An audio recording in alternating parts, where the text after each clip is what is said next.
사랑하는 소리되어 글로리아 교회 성도 여러분, 오후 시편 찬송 함께 하시겠습니다. 시편 찬송가 93장, 시편 45편 찬송하시겠습니다. 시편 찬송가 93장 5절에서부터 8절까지 찬송하시겠습니다.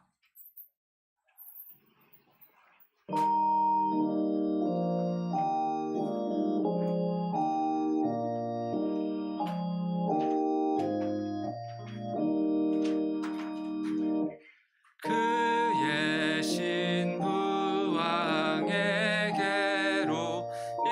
인도를 받으며 처녀들도 뒤따르며 왕께 나아가리. 그들이 즐거움으로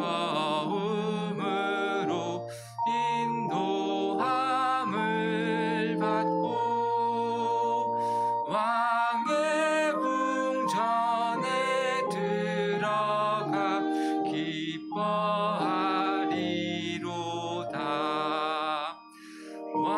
왕자들은 조상들의 왕위를 잇겠고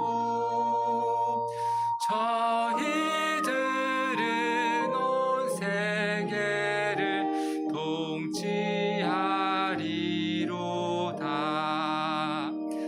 왕의 이름을 만세에 기억해 하리니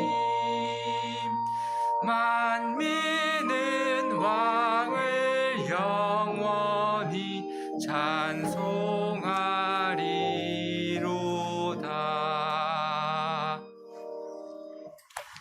시편 찬송가 326장 데살로니가 후서 내용 찬송하시겠습니다.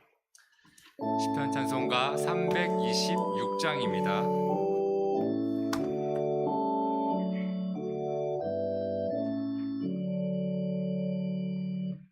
평강의 왕주가 지니 때마다 일마다 너희에게 참 평강을 항상 주시리라.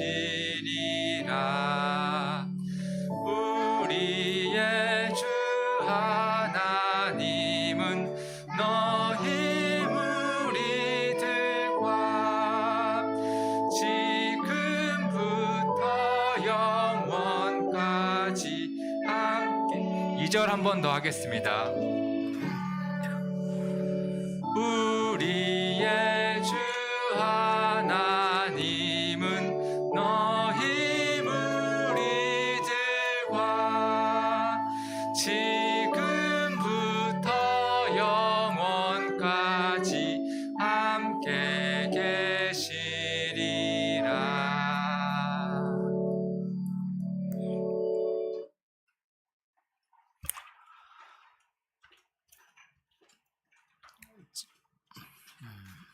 자, 성도 여러분들 다 들어오셨죠? 오후 시간 진행하도록 하겠습니다. 먼저 교회 공지 전해드리도록 하겠습니다. 온라인 예배 중에도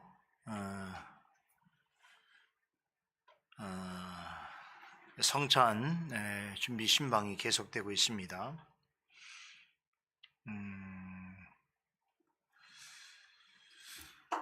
아무래도 저희가 대면하기 어렵기 때문에 또 성찬의 중요성이, 신방의 중요성이 더 필요한 시기지요. 그래서 성찬에 참여하시는 분들은 신방에 은혜 가운데 잘 참여하실 수 있도록 애써 주시면 좋겠고요. 그리고 또 제가 드리는 질문이나 말씀에 대해서 잘 들으시고 또 지난 6개월 동안 어떻게 신앙적인 또 변화와 성숙이 있는지도 생각해 보시고 또 앞으로 어떻게 우리가 신앙생활을 잘 해야 될 것인가를 또 생각할 수 있는 그런 시간이 되기를 바랍니다. 오늘 오전부터 우리 어린 자녀들 바이블 스토리 반 온라인 모임을 시작했습니다. 100% 참석입니다. 기쁘게 생각합니다. 우리 자녀들도 잘 참석하고 또 부모님들이 도와주신 덕분이라고 생각이 드는데요. 우리 5분 전 9시 25분경부터 같이 나눔합니다. 그러니까 좀 일찍 자녀들이 참여할 수 있도록 도와주시고요. 한 15분에서 9시 45분은 5분까지 마치도록 하겠습니다.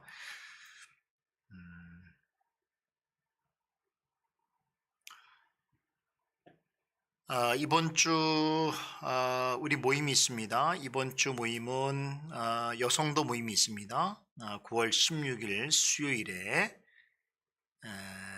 오후 7시 반에 여성도 모임 같습니다. 교회론 마지막 내용입니다. 29장 29장의 2권의 29장 교회의 권위와 천국 열쇠의 사명 함께 이번 수요일 날 같이 공부 나누도록 하겠습니다. SDG 북클럽은 그 다음 주인 9월 23일 다음 주 수요일에 진행하도록 하겠습니다. 보시고 참여하시면 좋겠습니다. 우리 그 공지에 올라간 내용이 아니군요. 잘못됐습니다. 제가 다시 전달해 드리겠습니다. 북클럽 주제는 1권 실론이죠. 교회론이 아니라 실론 부분인데 말씀 다시 전달을 해 드리도록 하겠습니다. 아마 이번에 언약 내용인 것 같은데 읽고 참여하시면 좋겠습니다. 성찬식이 9월 우리가 마지막 주에서 10월 4일 주일로 연기를 했습니다. 아무래도 이번 달에 이 대면 예배가 여의치 않을 거라는 생각이 좀 들어서 그렇게 했는데요. 특별한 10월 4일, 10월 중에는 대면 예배가 가능하지 않을까라고 하는 좀 기대를 갖고 있는데 일단 성찬식은 10월 4일 대면 예배 시간에 하는 것으로 그렇게 알고 계시면 좋겠습니다. 저도 이제 그 노회하고 총회가 다가오는데 이번에는 이 코로나 사태로 전부 다 온라인으로 진행을 합니다. 그래서 좋은 점도 있고 또 아쉬운 점도 있는데요. 여하튼 우리가 이런 상황에서 지혜롭게 또 건강을 잘 유지하고 도모하면서 그렇게 참여해야 될 것이라고 생각이 듭니다. 어저께 우리 기쁘고 감사한 일이 있었죠. 우리 홍수아 성도님하고 성현숙 성도님 혼인식이 있었습니다. 지금 보고 있나요? 참여하고 있나요? 네, 우리 홍수아 성도님 또 성현 성도님. 홍수아 성도님이야 뭐 우리가 다 잘 아니까 그렇지만 우리 성현 성도님은 이제 교회적으로 이제 새 성도고 또 우리가 아직 얼굴을 못 본 분들이 많을 텐데 아마 어저께도 혼인식에서 전하고 다른 방식으로 진행이 돼서 그렇게 신부의 얼굴을 못 본 분도 있을 거라는 생각이 듭니다. 이제 얼굴을 대면해서 볼 수 있는 기회가 이제 곧 있기를 바라고요. 어저께 홍서 성도님 또 성현 성도님 혼인식이 참 코로나 이 위중한 중에도 참 은혜롭게 또 무사히 잘 진행된 것에 대해서 하나님께 감사를 드리고요. 무엇보다도 이제 아름다운 가정을 세우셨는데 제가 어저께 주례사에서도 그런 말씀을 잠깐 드렸는데 한 가정뿐만 아니라 최소 단위의 교회가 설립된 것이죠. 그런 면에서 이제 그 가정은 교회이고 또 앞으로 주님의 교회와 더불어서 함께 나아가야 된다고 생각이 듭니다. 모든 성도들이 심지어 아이들까지 다 참여해서 이렇게 축하할 수 있는 분위기였으면 너무나 좋겠지만 또 그러지 못한 아쉬움도 있습니다만 그러나 하나님께서 은혜 주실 거라고 생각이 들고요. 제가 사실은 우리 교회를 이렇게 섬기면서 바람이 있었는데 매년 적어도 한 해에 한 번 정도는 혼인식이 좀 있고 그리고 또 유아 세례, 출산이나 유아 세례가 있기를 또 간절히 바라는 마음으로 참 마음을 한번 전달해 본 적이 있는데 오랜만에 또 이렇게 홍사 성도님 혼인식 가정을 세우는 모습을 보게 돼서 기쁘게 생각하고요. 내년에는 출산이나 또 유아 세례까지 있으면 좋겠다 이런 생각은 갖습니다만 이제 아마 오늘인가 내일인가 아마 국내로 신혼여행 가는 것으로 알고 있는데 건강히 잘 다녀오시고 그리고 하여간 조만간에 얼굴을 볼 수 있는 그런 시간이 있기를 바라겠습니다.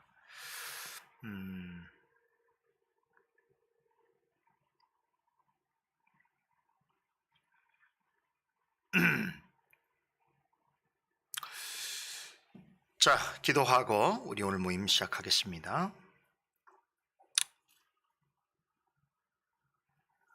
하나님 참 감사드립니다.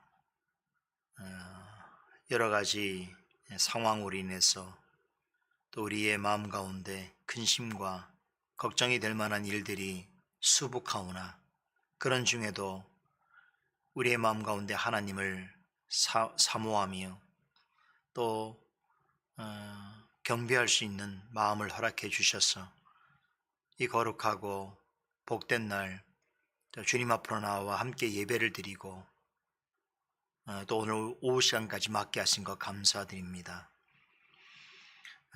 오늘의 주어진 말씀을 통해서 우리가 살아가는 때를 정확하게 판단하고 또 우리가 이때에 나타날 여러 가지 징조에 대해서 분별하며 어떠한 신앙과 믿음으로 나가야 될지를 알려주시니 감사드리옵나이다. 비록 우리 형편들이 우리가 원하는 만큼 좋은 것은 아니오나 이러한 어려움과 환난 속에서도 하나님께서 마땅히 우리를 통하여 행하실 일들을 저희가 기대하며 믿음으로 나아가기를 원하옵나이다.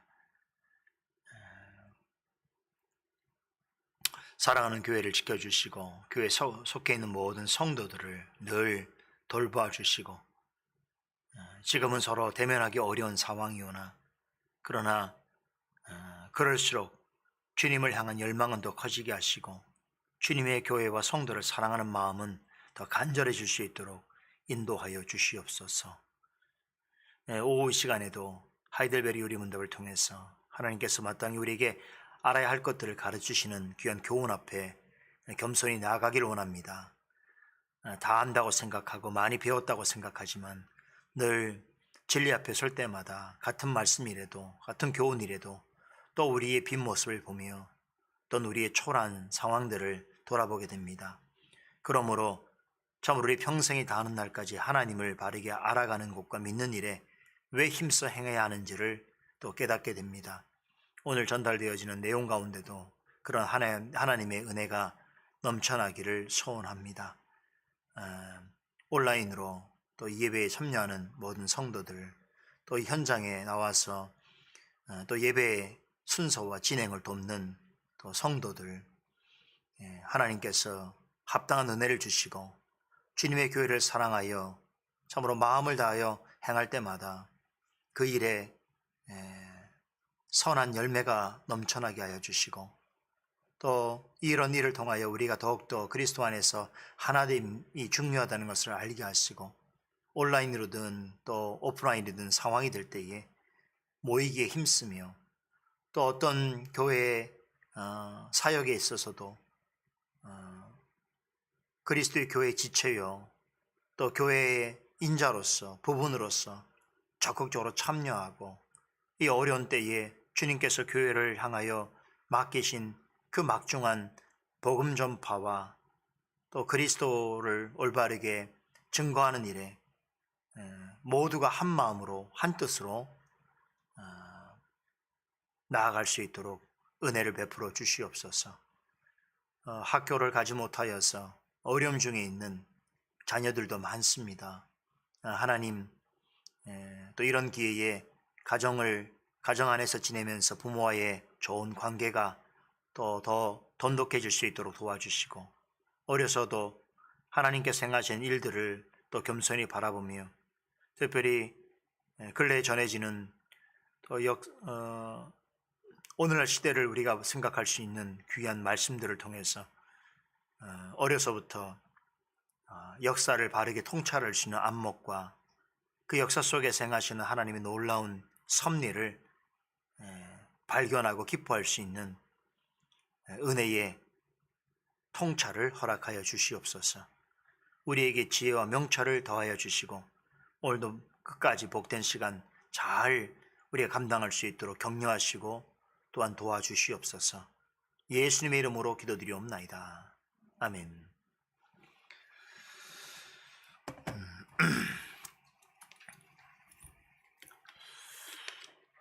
오늘 하이델베르 요리문답 함께 나눌 내용 보겠습니다. 말씀부터 보겠습니다.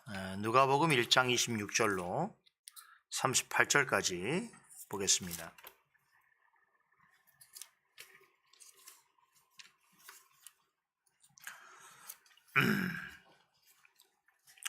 누가복음 1장 26절부터 38절 말씀까지 보겠습니다.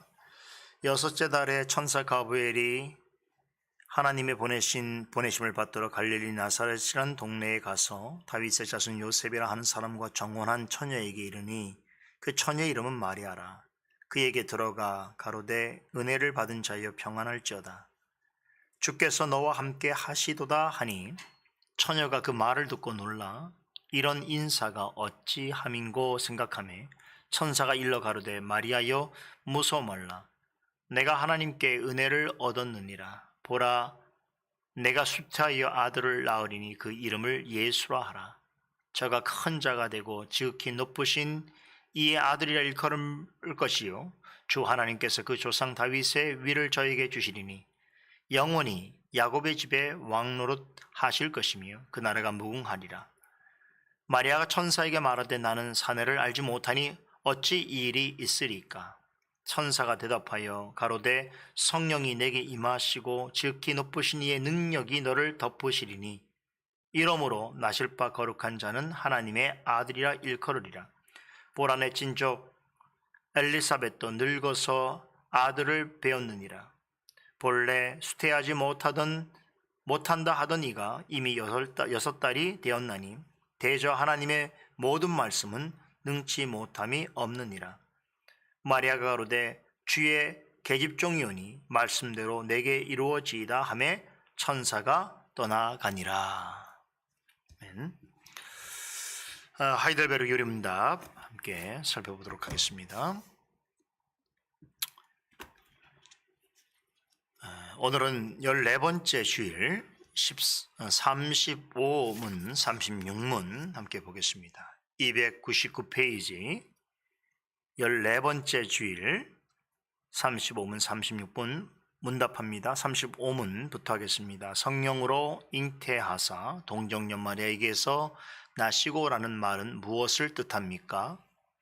하나님의 영원하신 아들이 참되시고 영원하신 하나님의 본질을 그대로 지니신 채 성령의 사역을 통하여 처녀 마리아의 혈육으로부터 진정한 인간의 본질을 취하셔서 죄를 제어하고는 모든 것이 우리와 같은 형체가 되어서 다른 다윗의 후손으로 나셨다는 뜻입니다. 36문입니다.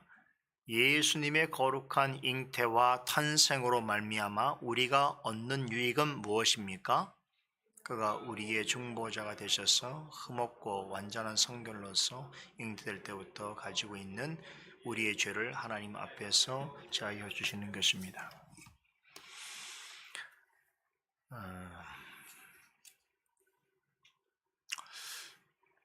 요 근래 우리가 마태복음 강서를 통해서 함께 생각해 보는 말씀들은 참 큰 말씀들이죠. 개인의 어떤 평안, 기쁨, 만족, 위로 이런 주제들도 참 귀한 주제입니다만 그와는 차원이 다른 하나님께서 주재하시는 역사의 어떤 방향과 흐름을 우리가 통찰할 수 있는 그러한 아주 큰 말씀들을 우리가 보고 있습니다.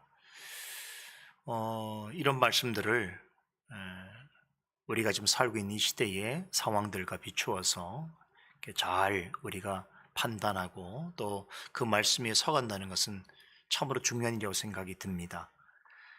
바라기는 우리 어린 자녀들도 이런 말씀들을 어려서부터 잘 들으셔서 하나님이 우리에게 주신 역사를 바라볼 수 있는 참 올바른 판단력, 분별력, 통찰력을 가진다고 한다면 어느 자리에서 어떤 일을 하는 사람이 되더라도 하나님께서 귀히 쓰시는 그런 주님의 일꾼이 될 것이다 라는 것을 확신합니다. 그런 마음으로 말씀을 듣고 나누시면 좋겠다 생각이 들고요. 자, 오늘 우리 14번째 주일 내용을 함께 나눌 텐데, 자, 여기에서는 이제 성자 하나님께서 하신 일이 무엇인지에 대해서 우리가 살펴보게 되지요. 이 내용도 사도신경에 진술된 내용을 따라서 보게 되는 것인데, 사도신경에는 성자 하나님께서 하신 일을 크게 두 가지로 나누어서 설명합니다. 하나는 하나님의, 우리가 이렇게 소위 말할 수 있죠. 하나는 그리스도의 낮아지심, 비하라는 말을 쓰죠. 또 하나는 그리스도의 높아지심, 승귀라고도 표현하는데요. 낮아지심은 동정녀 탄생부터 시작을 해서 십자가에 고난받으시고 또 죽으시고 장사하시고 마지막으로는 지옥의 고통을 경험한 부분까지고요. 또 높아지심은 이제 죽으신 이후에 부활하시고 승천하셔서 하늘에 오르셔서 하나님 우편에 앉아 계시다가 마지막 날에 종말의 때에 다시 세상에 오셔서 심판하실 내용까지를 말하는 것입니다. 자, 우리가 지금까지 특별히 11주일에서 13주일까지의 내용을 통해서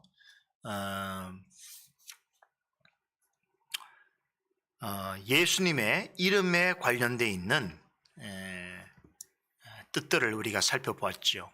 예수 그리스도는 어떤 분이신가라고 하는 것을 우리가 배우게 됐다면, 앞으로 배울 내용은 이제 예수님의 사역과 관련된 내용인데요. 구체적으로 성자 하나님이신 예수님께서 어떤 일을 행하셨고 또 앞으로 어떤 일을 행하실 것인가에 관한 것입니다. 이 부분이 매우 중요한 것은 예수님의 사역은 우리의 구원과 매우 직결되어 있습니다. 그래서 이번 기회에 이제 오늘부터 시작이 되어지는 예수님의 사역과 관련된 내용에 있어서는 우리가 예수님이 하신 일이 무엇인지 또 하실 일이 무엇인지를 우리가 배우게 되지요. 그런 면에서 이제 다시 우리가 마태복음 그동안 배웠던 내용들을 또 다른 방식으로 우리 하이델베르그 요리문답의 관점으로 다시 리뷰하고 다시 배우는 그런 시간을 또 갖기도 하겠습니다만, 그래서 그동안 함께 해오신 여러분들에게도 참 소중한 시간이 될 터이고, 또 나아가서는 여러분 주변에 아직도 예수님을 잘 모르는 분도 있을 수 있지 않습니까? 또 그런 분들에게 그럼 난 예수님을 어떻게 소개하면 좋을까라고 하는 그런 생각을 가지고 있다고 한다면, 이번 기회에 하이델베르그 요리문답을 통해서 예수님에 대해서 좀 더 잘 알고 또 잘 전할 수 있는 좋은 그런 기회를 마련하는 시간이 될 것이다, 이렇게 저는 생각합니다.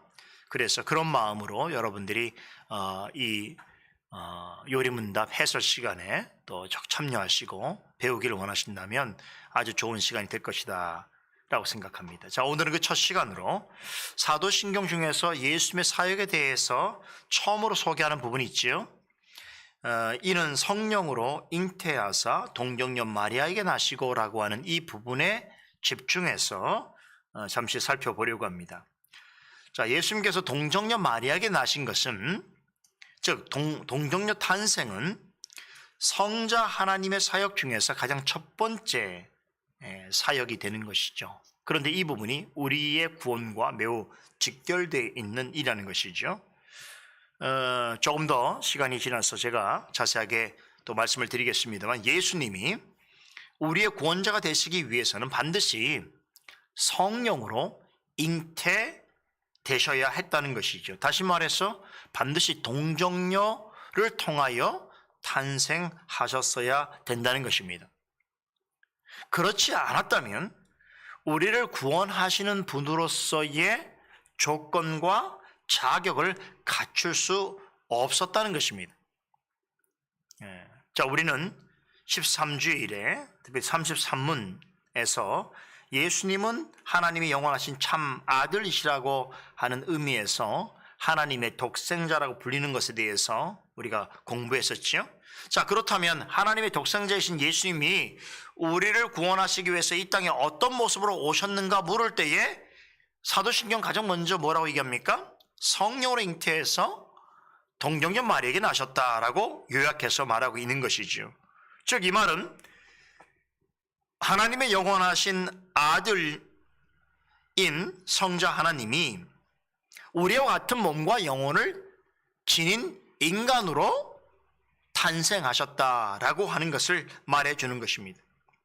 이렇게 성자 하나님이 사람의 육신을 취하신 것을 가리켜서 우리가 성육신, incarnation이라고 하는데요. 성육신은 바로 동정녀 탄생으로부터 시작이 됩니다.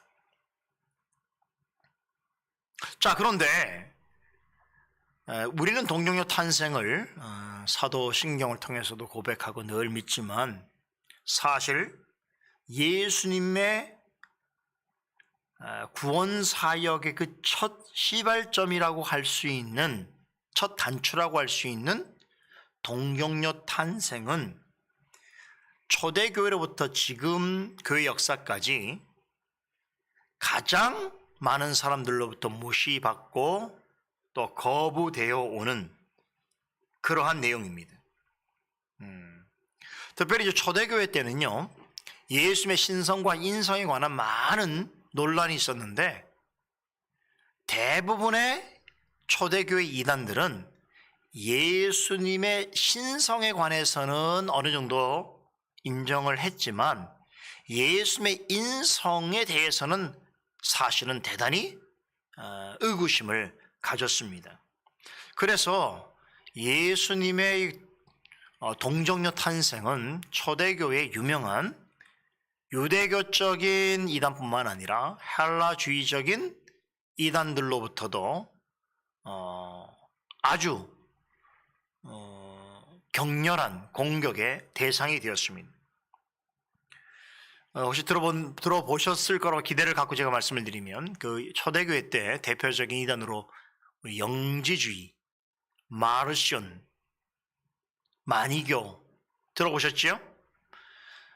참 이게 이런 이단들은요 초대교회 당시의 초대교회를 대단히 혼돈케 하고 오늘 우리가 말씀에서 배운 것처럼 불꽃과 배도로 이끄는 거짓 선자들이 활동하던 그런 주요 무대라고 볼 수 있는데 영지주의 같은 경우는 신약 성경에도 언급이 될 정도입니다. 그만큼 사도들도 주의할 경계할 정도의 그런 아주 심각한 아주 치명적인 영향력을 가지고 있는 이단이었는데요. 그런데 이런 대표적인 헬라주의적 이단들은 사실상 예수님께서 사람의 육신을 입고 있다는 것 자체를 인정하지 않았어요. 그래서 예수님은 단지 사람들의 눈에 환상으로 보여지는 존재일 뿐 실제로 존재하는 이는 아니었다라고 하는 주장을 하게 했던 것이죠. 그것을 다른 말로 가현설이다 이렇게 말합니다. 자, 물론 이렇게 이야기한다는 이유가 있어요. 당시 이단들은 아주 극단적인 이원론 사상을 가지고 있었어요. 이원론의 핵심이 뭐냐면 육과 영을 나눌 때 영은 선한 것인데 육은 악한 것이죠. 이걸 사람에게 적용을 하면 사람의 영혼은 순수한 것이에요. 그런데 사람의 육체는 어떤 거예요? 이건 이미 타락한 것이죠. 이런 관점에서 초대교회의 대부분의 이단들은 예수님이 타락한 인성을 입고 있다는 것 자체를 인정할 수가 없었다는 것이죠. 그래서 예수님의 인성뿐만 아니라 성육신 탄생도 초대교회 이단들은 철저하게 부정했습니다. 나름 이유가 있죠. 예수님이 육체를 가지고 있다고 한다면 그 육체는 이미 부패하고 타락한 것이기 때문에 신성을 가진 자가 그것을 취할 수가 없다, 이런 주장을 했다는 것이죠. 종교개혁 시대에도 이와 유사한 주장을 하고 했던 기독교 개신교 교파가 있는데 바로 제세르파입니다. 제세르파 중에 일부는 아주 기묘한 근거를 제시하면서 예수님의 성육신 탄생을 부정했습니다. 이런 아이디어였어요. 예수님께서 사람으로 탄생한 건 맞다는 거예요. 왜냐하면 성경에 오늘 우리 누가복음 1장에 있는 것처럼 마리아를 통해서 예수님이 난 것은 부정할 수 없는 사실이죠. 제사로파는 성경을 받아들였던 사람들이니까 그 부분은 인정했어요. 그런데 예수님이 가신 육신이 뭐냐고 했을 때 제사로파들은 그 육신이 만약에 마리아의 육신을 그대로 받았다고 한다면 어떻게 돼요? 그러면 예수님이 죄인이 된다고 생각한 거죠. 그렇기 때문에 예수님이 육신을 가지고 있었지만 여기 육신을 가지고 있었다라고 하는 얘기는 초대교회 이단으로 달라요. 초대교회 이단은 육신 자체가 없었던 거예요. 그래서 환상일 뿐이었던 것이죠. 그렇죠? 그러나 제사로파들은 예수님께서 육신을 가지고 계셨다는 것은 동의하는 거죠. 예수님께서 탄생하셨다는, 사람으로 탄생하셨다는 것까지도 인정했습니다. 그런데 예수님의 몸이 무엇이냐고 이해할 때에 어떤 제사로파 사람들은 그것은 마리아를 통하여 몸으로서 나긴 했지만 실제로 그 몸은 사람의 몸이 아니라 예수님께서 천상이 가지고 있던 그 신령한 몸이다, 이렇게 주장했습니다. 이렇게 주장한 근거도 초대교회 이단들처럼 사람의 육체를 부정적으로 보았기 때문이기도 한데 사실은 더 중요한 이유가 있었어요. 그것은 동정녀 탄생 교리는 로마 카톨릭 교회의 주장이었다고 생각했기 때문에 그렇죠. 그러니까 로마 카톨릭 교회가 마리아를 숭배하는 근거로 삼은 것이 동정녀 탄생이라고 본 거예요.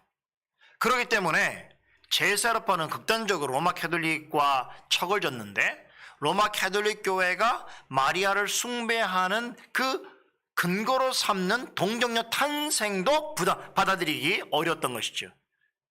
그럼에도 성경은 분명히 예수님께서 사람의 몸을 입고 탄생했다는 것으로 말씀하셨기 때문에 사람의 몸을 가지고 있었으나 그 몸은 천상의 몸이다, 마리아로부터 온 몸이라고 볼 수가 없다, 이렇게 주장을 하게 되었던 것이죠. 자, 이 부분은 참 더 중요한데요. 보세요. 초대교회 이단들은 아예 예수님이 육체 자체를 인정하지 않았기 때문에 우리는 구분하기 쉬워요. 근데 이 종교개혁 시대 때 제사르파들이 주장하는 이 근거들은 사실 우리가 조심해야 돼요. 왜 그런가면 성경 전체를 다 부정하지는 않아요. 성경의 일부 내용은 인정하는 듯 하지만 또 그 부분에 있어서 로마 카톨릭의 잘못된 부분도 인식하는 면도 있어요. 그럼에도 불구하고 성경 전체를 받는 방식이 아니라 부분적인 부분들만 자신들이 강조하고 싶은 부분들을 강조했다는 것이죠. 이것은 성경을 이해하는데 매우 위험스러운 태도인 것이죠. 제사르파는 성경적인 가르침 내용의 어떤 부분들을 분명히 주장했어요. 그럼에도 불구하고 성경 전체가 강조하는 어떤 내용들에 있어서는 서로 상반된 주장을 했다는 점에 있어서 오늘 우리가 좀 더 분별을 해야 되고, 또 오늘날도 이 제사르파 같이 성경의 이야기를 하지만 전체 내용으로서 받아들이지 아니하고 부분적인 부분만 강조하는 그런 이들도 있습니다. 그런 것 생각해 볼 때 제사르파의 이런 주장은 우리가 상당히 주의해서 분별해서 보아야 하는 것이죠. 자, 그런데 20세기가 들어오면 동정녀 탄생 교리는 조금 다른 근거를 제시하면서 부정되기 시작합니다. 그것은 바로 이제 과학적인 이유인데요. 다시 말해서 20세기 들어서 자연과학과 진화론과 성경 비평학 이런 것들이 다 과학적인 배경 가운데서 나타나게 되면서 기독교계 안에서 동정녀 탄생의 교리에 대해서 이것은 비과학적이다라고 하는 그러한 판단을 내리는 사람들이 점점 많아지게 됐습니다. 그래서 이제 이미 그 앞선 19세기 시대의 영향이 계속 받고 있는 것인데 19세기 때 이제 이성을 대단히 중요하게 여기는 계몽주의나 합리주의 또 거기에 또 인간의 어떤 경험을 매우 중시하는 그 경건주의가 등장하게 되면서 성경을 이해할 때에 인간의 이성과 감정과 경험과 도덕이라고 하는 잣대를 가지고 성경의 내용들을 이해하기 시작하죠. 그렇게 되면서 성경에 기록된 내용들 중에서 이렇게 인간의 이성과 감정과 경험과 어떤 배치되는 내용들, 그게 어떤 거겠어요? 성경의 초자연적인 어떤 기적과 표적을 나타낸다든가 또 초월적인 어떤 내용들을 다루는 것들에 대해서는 일단 그것은 의심하고 되도록이면 19세기, 20세기가 가지고 있던 그 당시의 어떤 현대적인 그런 관점에서 그것을 재해석해야 한다라고 하는 그러한 주장들이 설득력을 얻기 시작합니다. 그러면서 나오게 된 것이 바로 자유주의 신학인데요. 그 자유주의 신학은 철저하게 예수님의 존재와 사역을 이해하는 데 있어서 20세기가 갖고 있는 보편 이성의 관점에서 이해되지 않는 내용들은 사실 성경에 다 제거하는 작업들을 해갔던 것이죠. 그러니까 예를 들면 예수님의 동정의 탄생이라고 하는 것은 우리 과학적인 이해로는 할 수가 없는 거잖아요. 어떻게 처녀가 아이를 낳을 수 있느냐? 그렇죠? 그러니까 이부터 시작을 해서 또 예수님께서 어떻게 사람이 죽은 다음에 다시 부활할 수 있느냐? 그 부활한 자가 어떻게 다시 몸을 가지고 하늘로 승천할 수 있느냐? 이런 모든 것들은 사실 연쇄적으로 다 우리 이성의 문제에 걸리는 문제들이죠. 과학으로 증명할 수 없는 내용들이죠. 그렇죠? 그러다 보니까 자유주의는 어떤 입장을 취하게 되냐면 이렇게 성경에 우리 이성으로 받아들일 수 없는, 과학으로 검증할 수 없는 것들은 그것은 일종의 그 성경에 기록된 시대에 가졌던 그 우주적인 신화론의 영향을 받은 것으로 그렇게 이해를 하게 되는 거죠. 그렇다면 오늘 20세기를 살아가는 우리들에게 있어서 그렇게 초자연적이고 초월적인 성경의 기록들은 우리 개인이 갖고 있는 실존에 어떤 의미로 와 닿느냐 하는 것이 중요한 목적이지, 실제로 예수님이 동정녀 탄생을 했느냐 안 했느냐, 몸에 부활했냐 안 했냐는 그것은 검증할 차원이 아니기 때문에 중요하지 않다는 거예요. 자유주의는 그렇게 주장을 하게 된 것이죠.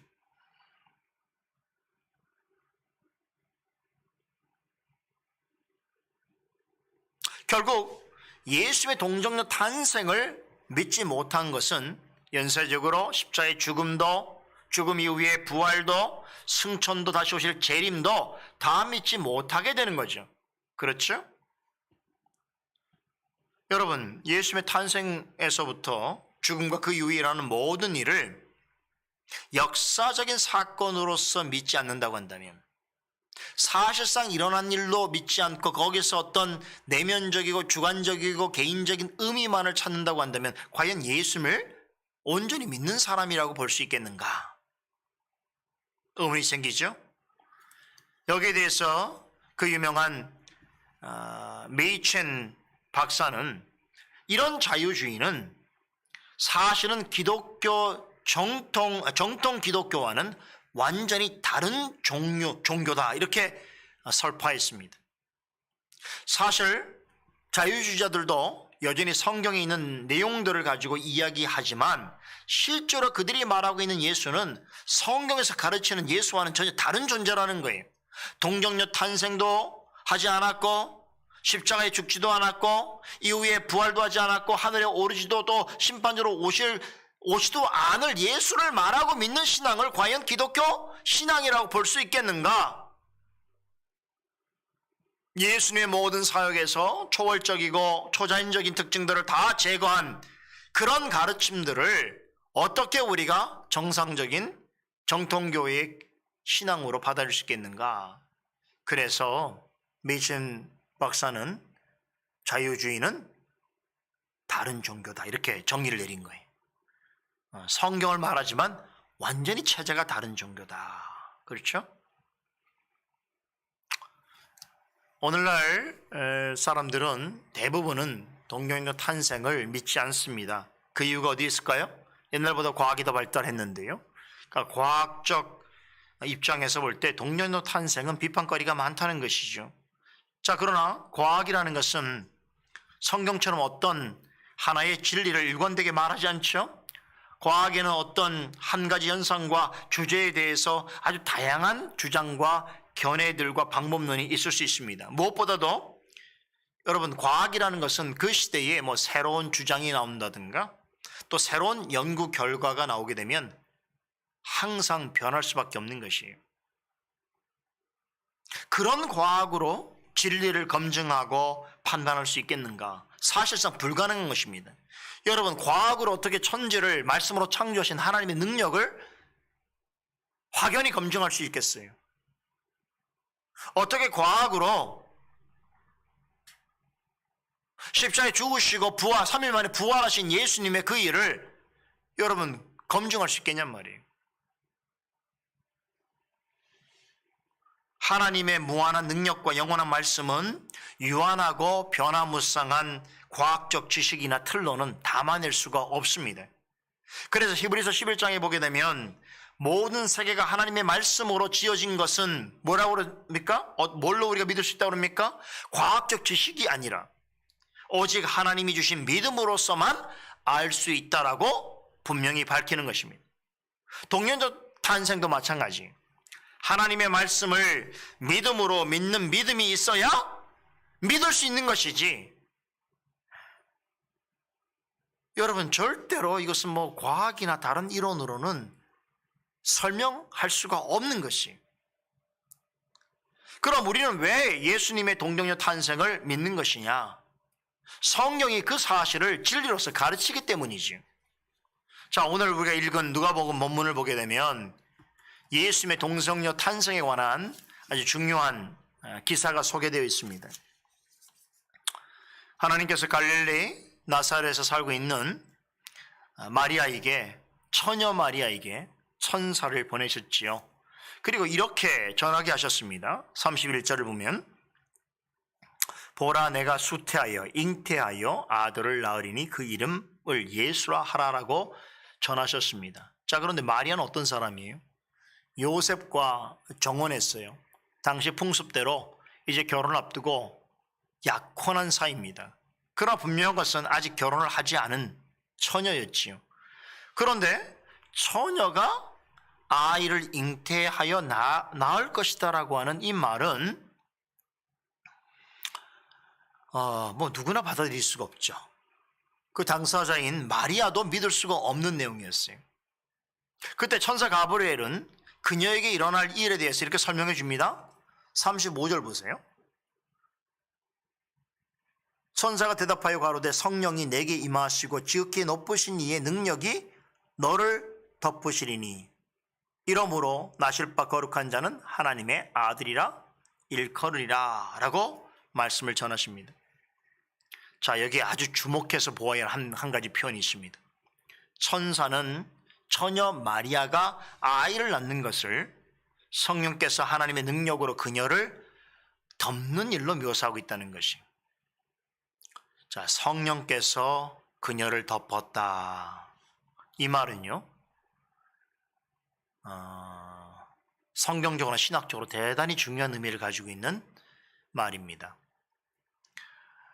이 말은 창세기 1장 2절에 하나님의 신은 수면 위에 운행하시니라 라고 하는 이 말씀에서 하나님의 신, 곧 태초에 천지를 창조하실 때에 성령께서 운행하셨다라고 하는 이 말, 특별히 운행하셨다라고 하는 말과 같은 뜻입니다. 즉 예수님의 동정녀 탄생은 태초에 하나님께서 천지를 창조하신 일과 같은 맥락의 사건이라는 뜻이에요.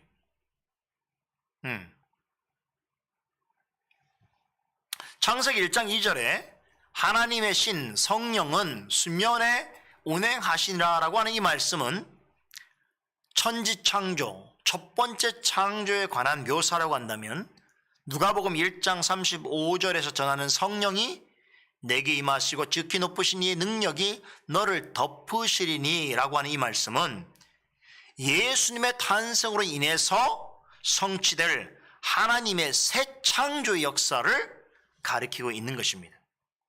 그러니까 만물이 창조되어질 때도 성령께서 능력으로 만물 위에 덮으셨던 역사가 나타났던 것이고, 예수님께서 마리아의 몸을 통하여 나타나실 때도 그와 똑같은 방식의 성령께서 능력으로 그녀를 덮으시는 역사가 나타났다.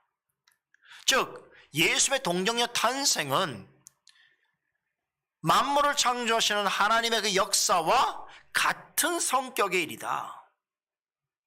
그러므로 과학으로서 하나님의 전지 창조를 규명할 수 없다면 예수님의 동정녀 탄생 또한 규명할 수 없는 일이 되는 거죠. 이건 믿음으로 받아들일 일인 거죠.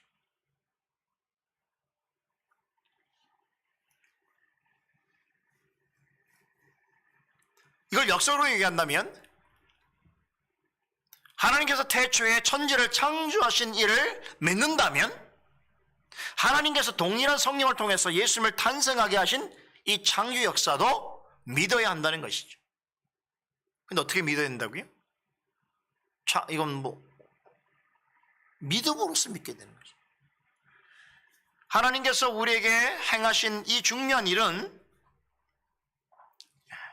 모든 세계가 말씀으로 지어진 것을 믿음으로 우리가 알듯이 예수님께서 마리아의 몸을 통하여 탄생하신 것도 믿음으로서만 믿고 알 수 있는 일이다라는 것입니다. 그런데 예수님을 낳을 자로 지명하여 부름을 받은 마리아도 믿을 수 없었어요. 사실이에요. 그런데 천사가 그녀에게 하나님의 아들을 낳을 것이라고 전해주자 그녀가 뭐라고 답변하는지 보세요. 38절을 보세요. 뭐라고 합니까? 주의 계집종이오니 말씀대로 내게 이루어지이다 라고 답변했단 말이에요. 여러분, 방금 전까지 나는 남자를 알지 못하는 처녀인데 어떻게 내가 아이를 낳을 수 있습니까? 이렇게 의문을 가졌던 마리아가 어떻게 갑자기 이런 답변을 할 수 있는 것인가? 여러분, 굉장히 짧은 시간이죠? 지금 방금 전까지 천사가 한 말에 대해서 어떻게 나에게 이런 일이 일어날 수 있습니까? 라고 얘기했던 그 마리아가 조금 후에는 어떻게 얘기한다고요? 그 말씀대로 내게 이루어질 것입니다 라고 그렇게 고백했단 말이죠. 그 짧은 시간에 천사의 말을 다 이해했기 때문인가? 아니면 천사가 전하는 말이니 어쩔 수 없이 받아들여서 한 말인가? 자, 그런데 이건 우리가 알기가 어렵습니다. 그럼에도 대단히 중요한 힌트가 오늘 이 본문 말씀에 있습니다. 어떻게 이 짧은 시간 동안 마리아는 천사가 하는 말을 그대로 받아들이고 믿게 되었는가? 38절에 주의 계집종이오니 말씀대로 내게 이루어지이다 라고 고백한 바로 앞에, 바로 앞구절에 그 이유가 설명되어 있죠. 37절에 뭐라고 그럽니까? 대저 하나님의 모든 말씀은 능치 못하심이 없느니라 라는 말씀을 깨달았어요. 깨달았던 거예요. 그러니까 이성과 상식과 과학으로는 도저히 이해할 수 없는 내용이라고 본인의 입으로 얘기한 내용인데도 천사가 한 말에 말씀으로 그는 그 사실을 깨닫게 된 것입니다. 원래 천사가 전한 이야기는 마리아조차도 받아들이기 어려운 일이었습니다. 이 점에 있어서는 마리아도 우리와 같은 성전을 가진 사람이지. 마리아를 숭배하면 안 되죠.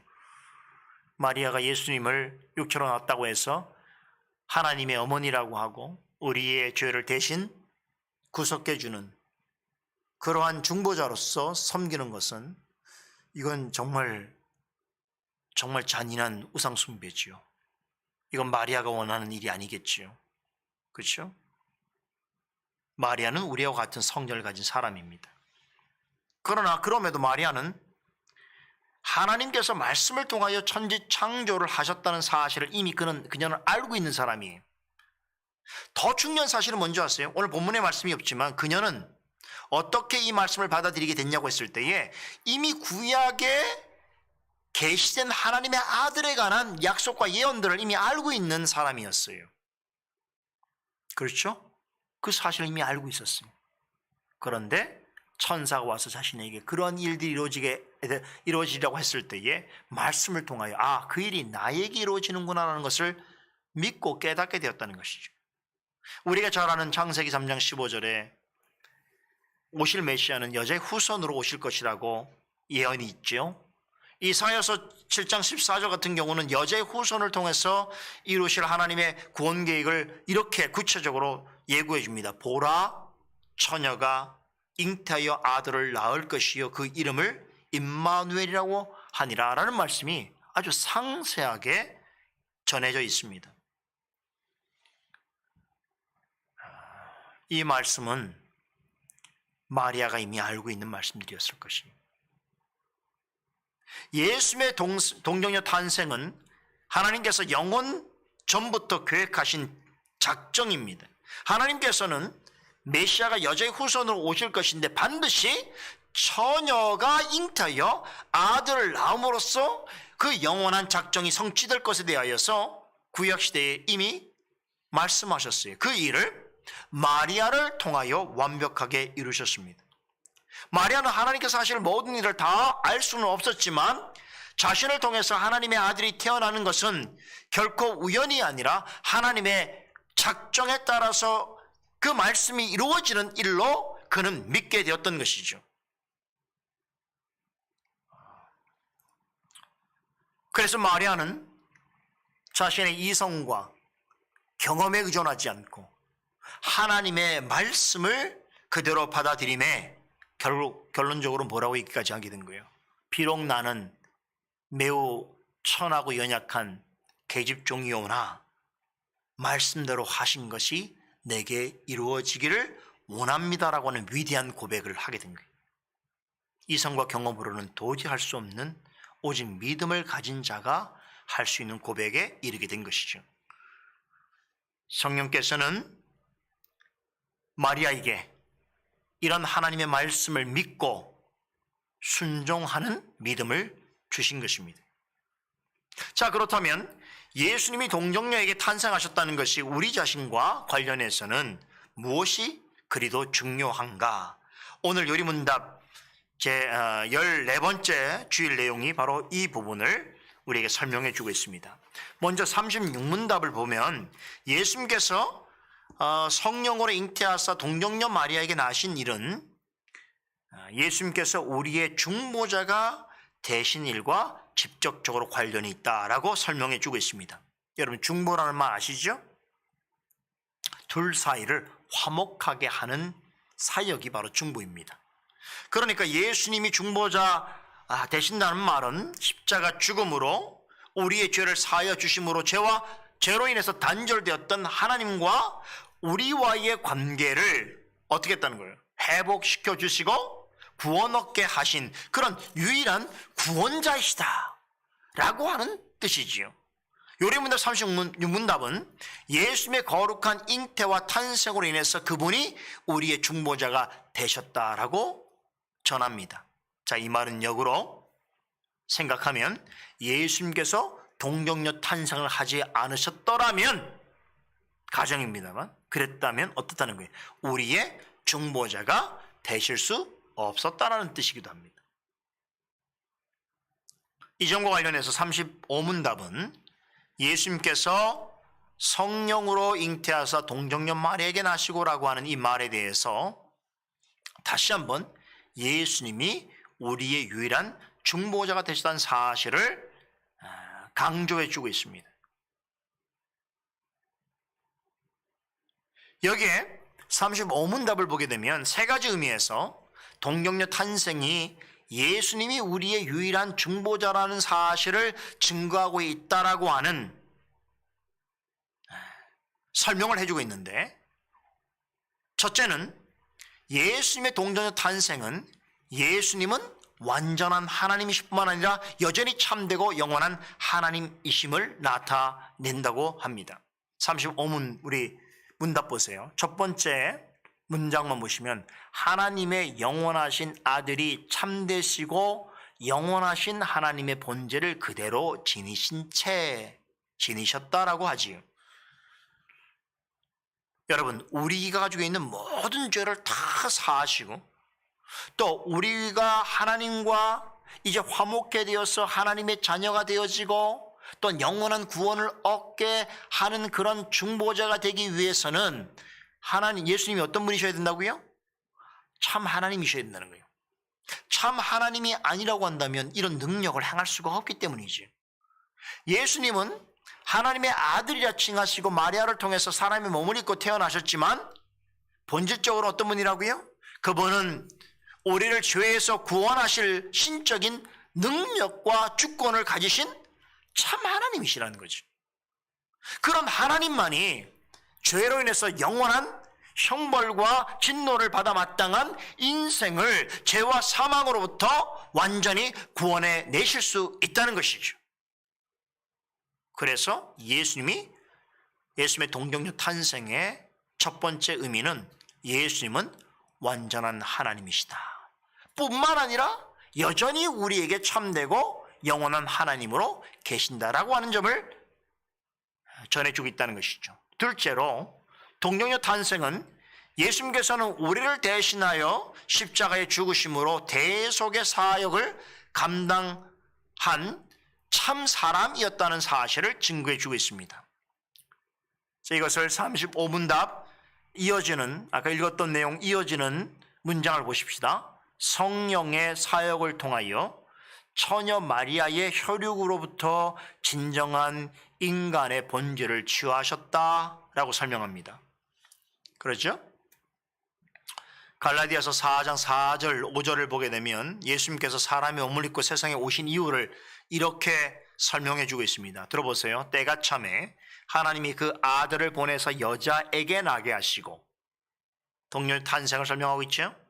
자, 그리고 더 중요한 게 율법 아래 나게 하신 것은 율법 아래 있는 자들을 속량하시고 우리로 아들의 명분을 얻게 하려 하심이라 라고 전합니다. 사도 바울은 지금 읽은 말씀에서 예수님께서 사람의 몸을 입고 오신 이유를 설명해 주는 것인데, 그것을 이렇게 표현하죠. 동정녀 탄생은 율법 아래 나신 일로 설명해 줍니다. 그럼 왜 본체상 하나님과 동등하시면서 하나님의 영원하신 아들이신 분이 율법 아래 나셔야 했던 것인가?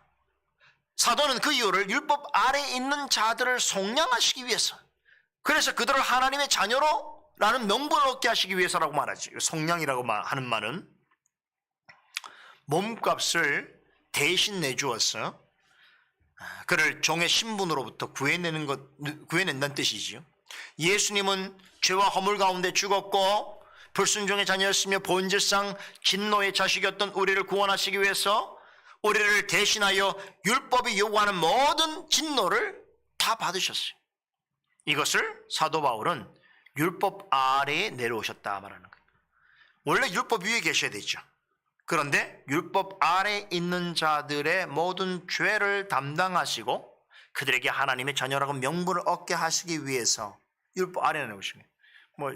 아주 쉬운 예를 들자면 물에 떠내려가는 사람을 구하기 위해서 몸을 물에 던진 거죠.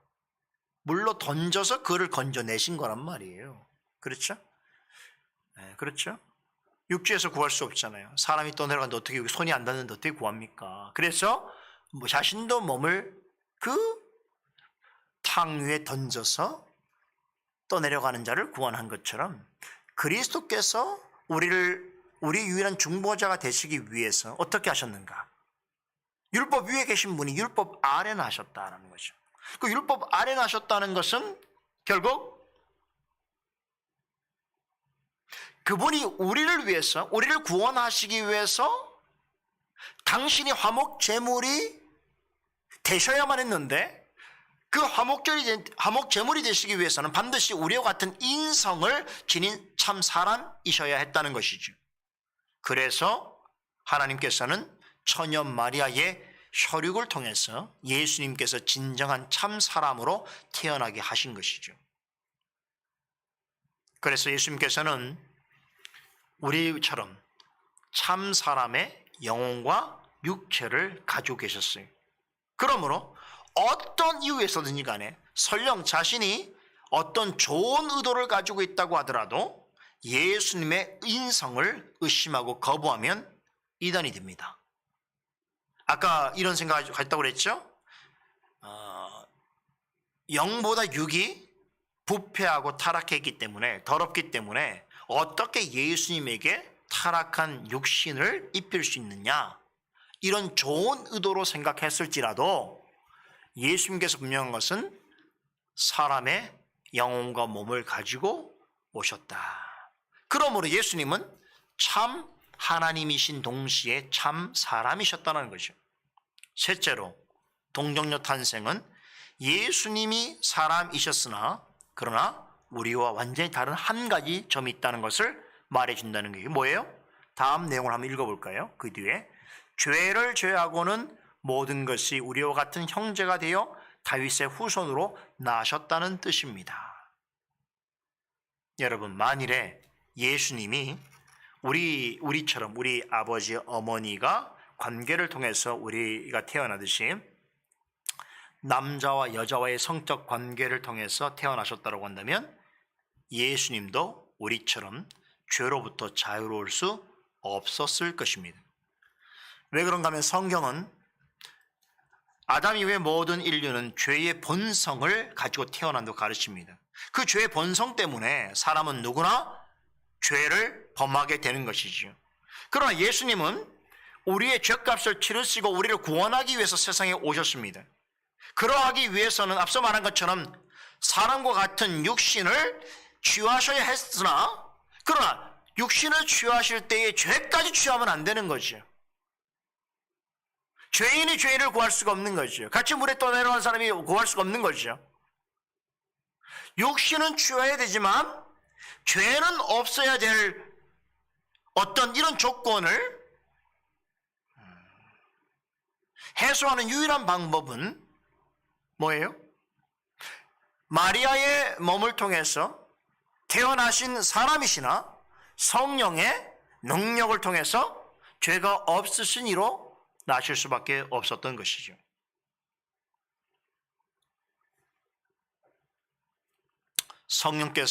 예수님께서 성령의 놀라운 능력으로 잉태하게 되신 이유가 바로 여기에 있습니다. 여러분, 어떤 사람도 예수님께서 잉태하신 방식으로 잉태되는 존재는 없어요. 그렇죠? 동물도 마찬가지죠.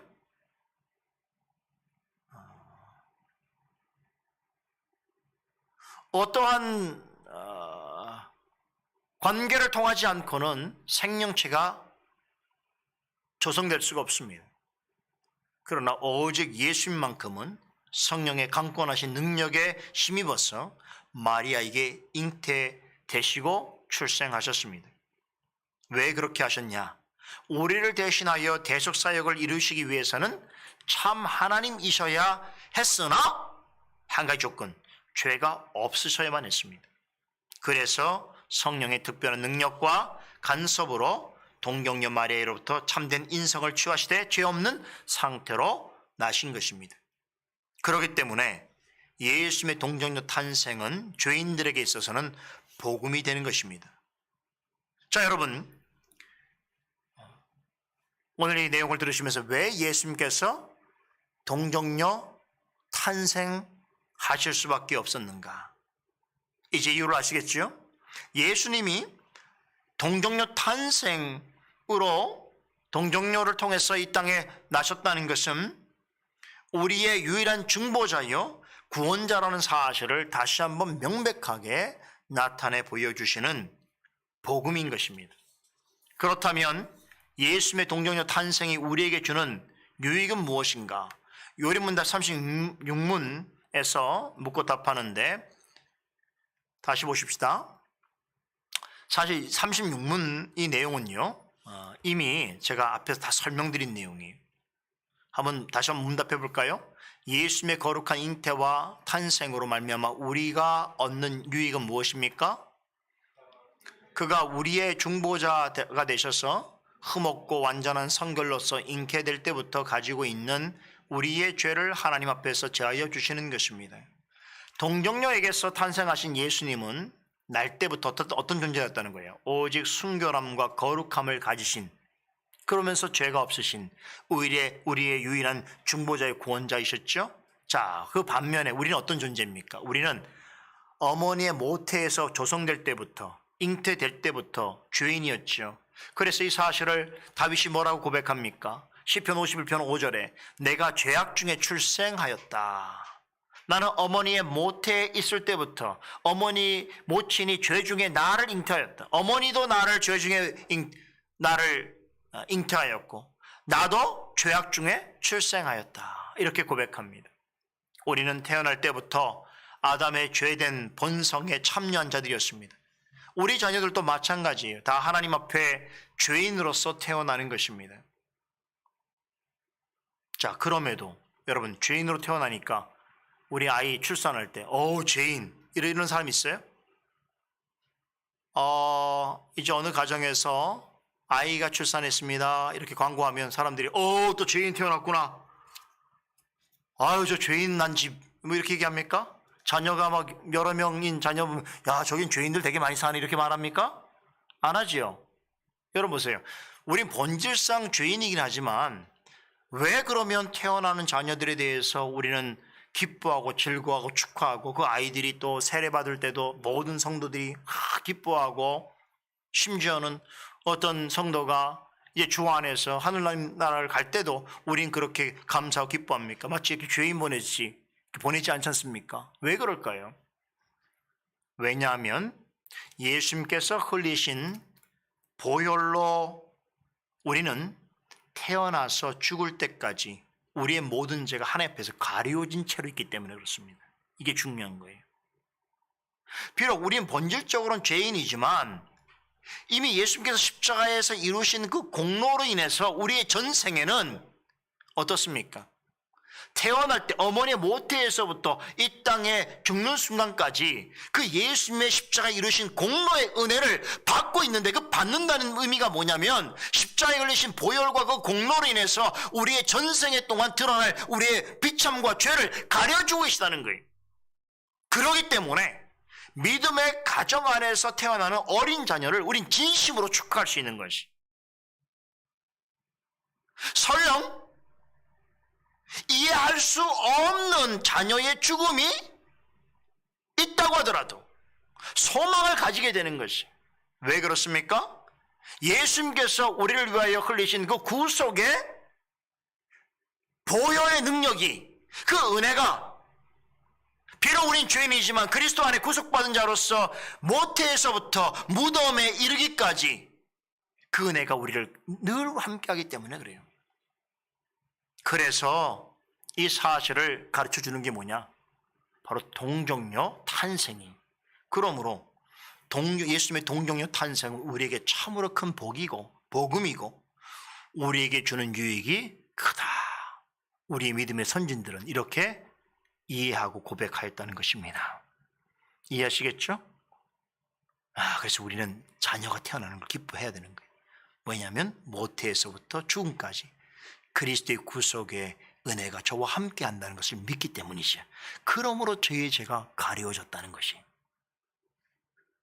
이런 은혜가 여러분과 우리 가정 가운데 넘치기를 바랍니다. 기도하겠습니다. 하나님 감사합니다.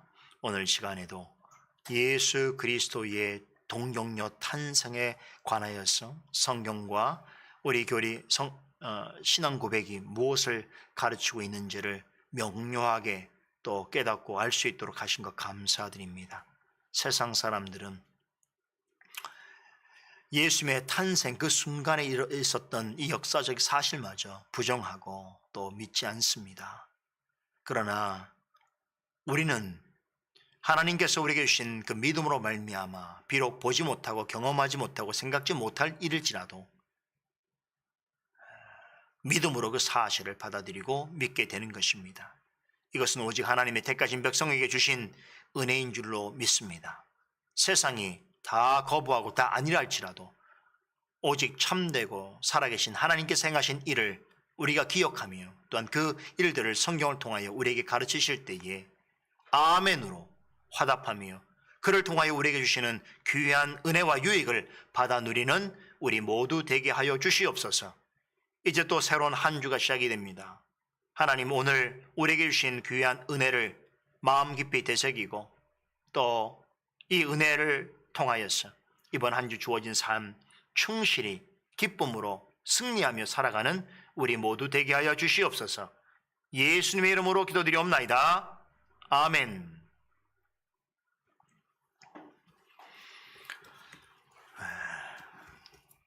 우리 시편 찬송 아까 부르지 못했죠. 45편 93장 45편 5절로 8절까지 함께 찬송하도록 하겠습니다. 시편 찬송가 93장 시편 45편 5절로 8절까지 함께 찬송하십시다.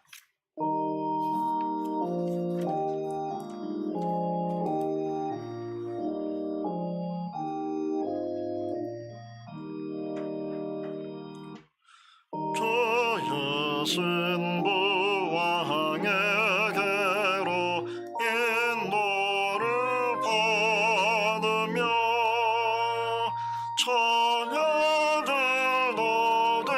뒤따르며 왕께 나아가리. 그들이 즐거움으로 인도함을 받고 왕의 궁전에 들어가 기뻐하리이다.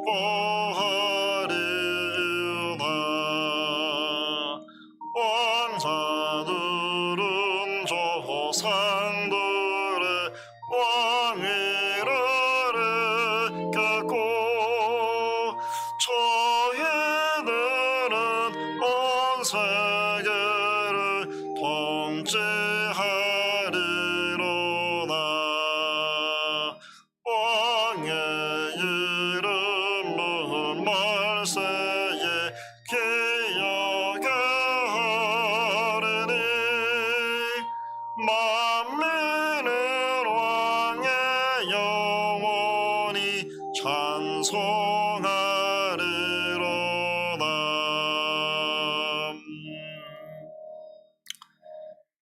이번 한 주도 오늘 우리가 나눈 말씀과 은혜를 힘입어서 안전하고 평안하고 또 승리하는 그런 한 주가 되기를 간절히 바랍니다. 우리 성도님들과도 함께 또 연락 나누시고 또 교제 나누시고 또 하는 일에도 힘써 주시길 바라겠습니다. 이제 다 같이 일어나셔서 326장 찬송 같이 하시고 오늘 주일의 모든 순서를 파하도록 하겠습니다.